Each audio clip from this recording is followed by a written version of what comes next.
Well, it's Easter weekend 2021, and as we're residents in Wales, the COVID regulations say we can now travel outside our local area and stay in self-contained accommodation. So for the first time in nearly a year, we're heading off on a trip. So stay with us to see how we get on. Don't miss any of our regular videos by hitting that subscribe button now. You can also check out our website at explorevan.uk for more details on our vans, trips and all the products we talk about. We'll be travelling in South Wales in areas that we quite often go to. The only difference is this time we've not booked any sites, and we know we're unlikely to get on any as they're all booked up. So we'll be finding places to stay as we go along. We have full tanks of LPG and water. Our solar will hopefully be enough to keep our power topped up, and as we have a toilet on board we can be totally self-sufficient.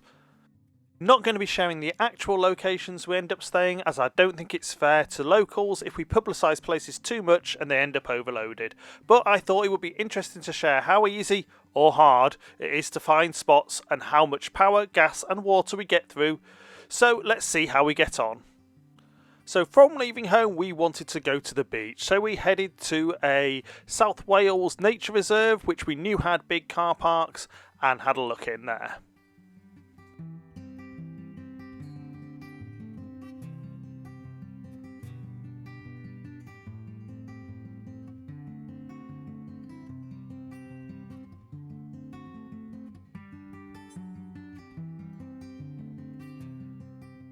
We deliberately left it till the afternoon to get there, hoping that it would be thinning out, and it was. The car park looked like there was going to be plenty of room.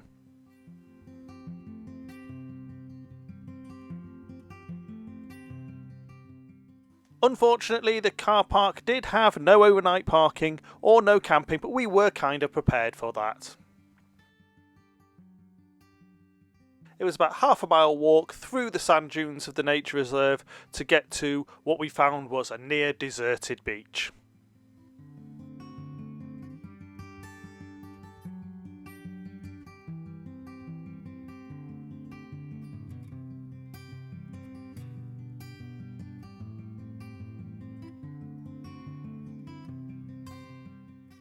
After having a good bit of exercise at the beach, knowing it was probably going to be hard to find somewhere to park too near the beach, we headed inland and up towards some of the forestry areas.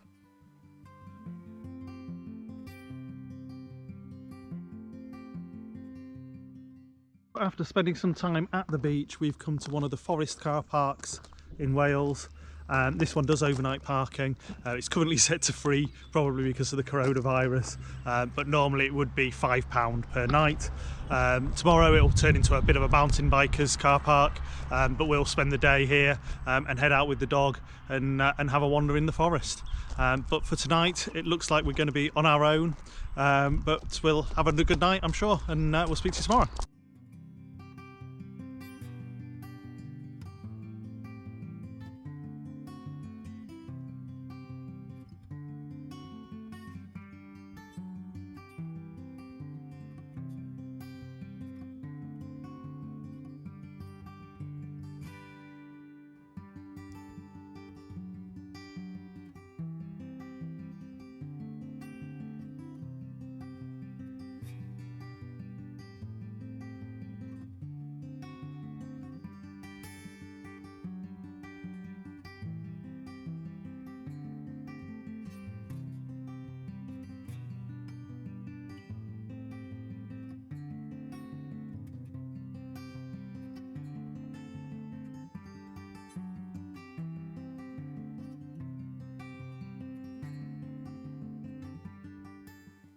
We sat down to play some games and to celebrate with a bit of bubbly that we were back on the road.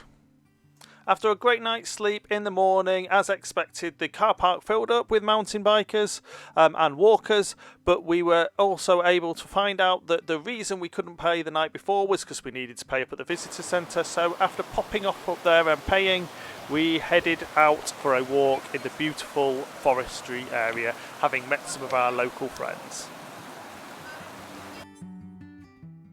So having had a busy day, we decided we'd stay another night. So once we'd paid up and the kids had done the washing up As we were back to having the car park to ourselves, we could have a little party.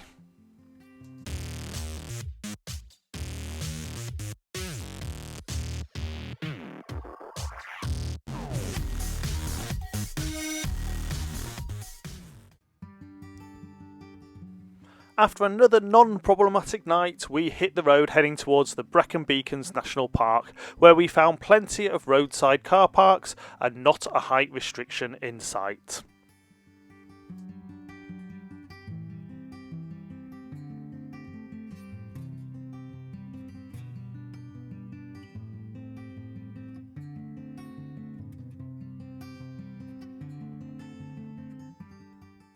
After a bit of clearing up after some of the previous occupiers, we hit the trail for the day.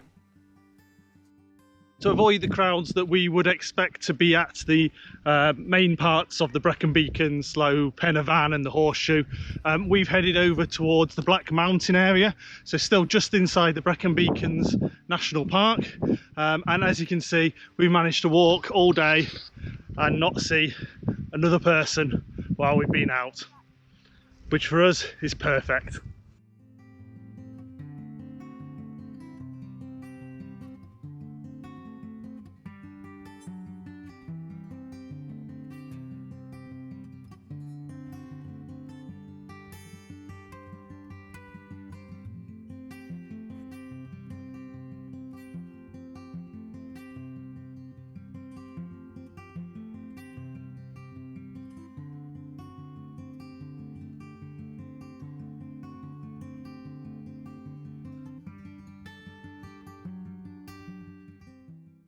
After another long day, we checked the car park signs. There was no restrictions on overnight stays. It was a little bit close to the road, but it was already getting quiet.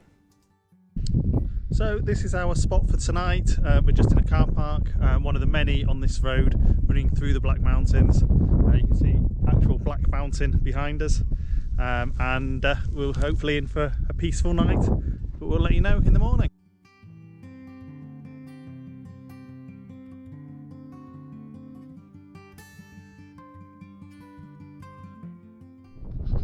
Well, it's a bit greyer than it was yesterday, but we had a really good night here last night.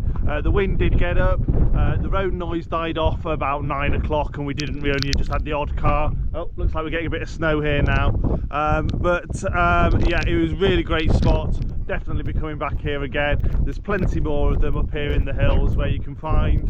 But yeah, that's our weekend done now. We've managed to do it all for £10. We've easily found spots, so it just shows that wild camping spots are still easy to find. Everywhere wasn't overloaded with people. Stay with us, just keep watching. Here's some tips on how to find some sites while you're out and about. The first app that we use is Search for Sites. This is available free, but you can also download if you pay for a subscription. Another one is Park for the Night, very similar, showing lots of locations where it's possible to park. Finally, we use Google Maps a lot just to find areas where it looks like we're going to be able to park. Now, we were off-grid for approximately 72 hours from Friday lunchtime to Monday lunchtime. So, how did we get on with being self-sufficient? Let's start with our 12 volt power. Now, we make a point of not using an inverter unless we really have to, so everything runs off 12 volts. This was our lighting, recharging of 4 phones and 3 tablets. Our MiFi internet was running 24 hours a day. Our TV streaming box, we did watch quite a bit of TV in the evenings. Our CCTV runs 24 hours a day as well, and obviously the water pump when we're drawing water. We have 2 100 ampere batteries, but they're separate, so we were only running on one. We never had to switch over to our second, and 280 watts of solar. Over the 3-day period, in the evenings we did see the battery starting to deplete, but nowhere near critical. The following day the solar easily replenished it. Whilst we had reasonable sun levels, we could be self-sufficient on one battery, but having the second one to switch over to gives us that comfort blanket if we have some dull days. So what about LPG? Well, we have a 6 kilogram gasset refillable cylinder, and we filled this up before we left home. We were running our Carver heater on low most of the time, keeping the inside of the van at about 19 or 20 degrees. Our fridge was on all the time, and we used the oven and hobs for 2 breakfasts, 3 evening meals, and water for washing and washing up.